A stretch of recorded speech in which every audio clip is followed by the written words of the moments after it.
प्यारे बच्चों, आपका आपके ही चैनल में स्वागत है। आज के इस लेक्चर में हम करेंगे संसाधन क्या होते हैं, संसाधनों का वर्गीकरण किस प्रकार किया जाता है, जो कि क्लास 10th का एक महत्वपूर्ण प्रश्न है। तो I am Pinky Malik, lecture in economics. आज के इस लेक्चर में हम देखेंगे संसाधन क्या होते हैं। काफ़ी इंपॉर्टेंट क्वेश्चंस हैं। तो सबसे पहले संसाधन क्या है? हमारे पर्यावरण में पाए जाने वाली प्रत्येक वस्तु जो हमारी ज़रूरत को पूरा करती है संसाधन कहलाती है। यानी कि कोई भी वस्तु या सेवा जो भी हमारी आवश्यकता को पूरा कर रही है संसाधन कहलाती है।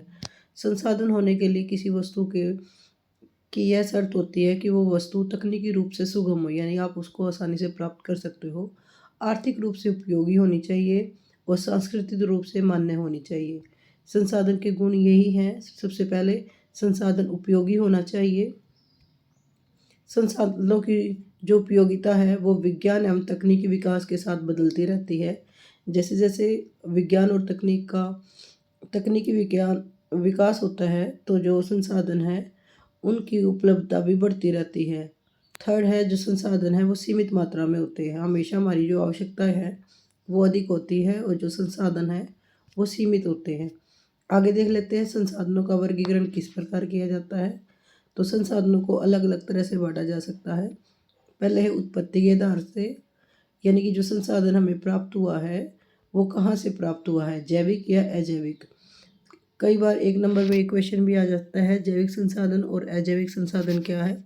तो जैविक संसाधन वे संसाधन हैं जो किसी सजीव वस्तु से प्राप्त हुए हैं जिनके अंदर जीवन होता है, जैसे कि वन्य जीवन है, वन है, मछली पालन है। जो हमारी आवश्यकता को पूरा कर रहा है तो वो जैविक संसाधन कहलाएगा।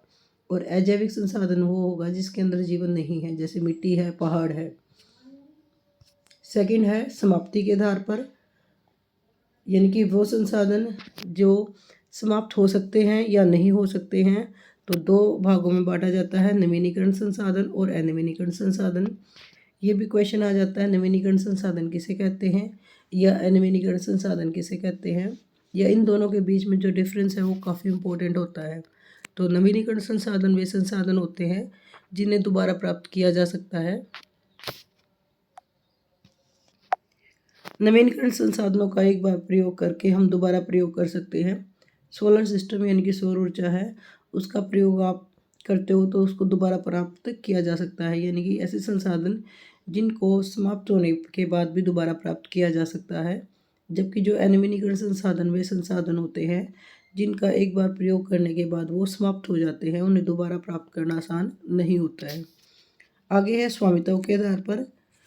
जो संसाधन है उनका स्वामित्व किसके हाथ में है उसके आधार पर भी हम संसाधनों को बांट सकते हैं।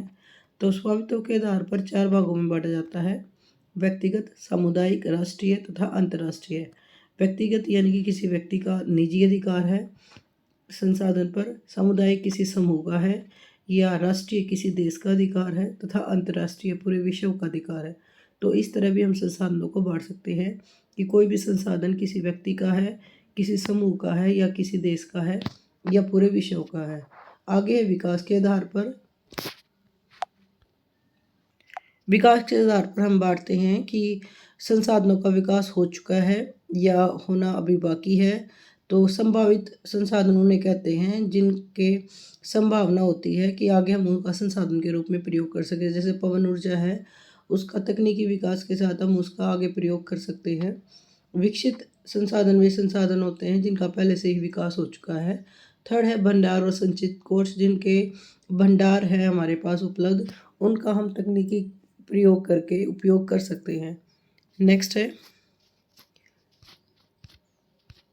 Thanks for watching, like share and subscribe. Thank you so much.